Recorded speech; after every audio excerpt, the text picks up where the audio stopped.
ভারতীয় ন্যায় সংহিতার ১৭০ ধারা অনুসারে নির্বাচন প্রক্রিয়া চলাকালীন কোনো ব্যক্তিকে অবৈধভাবে ভোটদানে প্রভাবিত করার উদ্দেশ্যে কোনো ব্যক্তি যদি অর্থ বা পারিতোষিক প্রদান করেন অথবা নিজেই অর্থ বা পারিতোষিক গ্রহণ করেন, তবে তার এই আচরণ শাস্তিযোগ্য অপরাধ।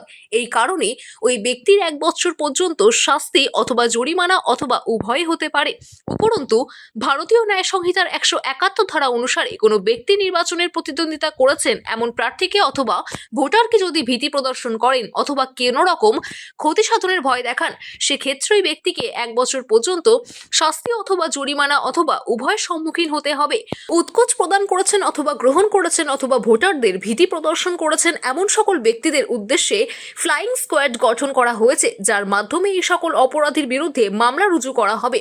সকল নাগরিকদের প্রতি আবেদন, আপনারা কোনো রকম উৎকোচ গ্রহণ করা থেকে নিজেদের বিরত রাখুন।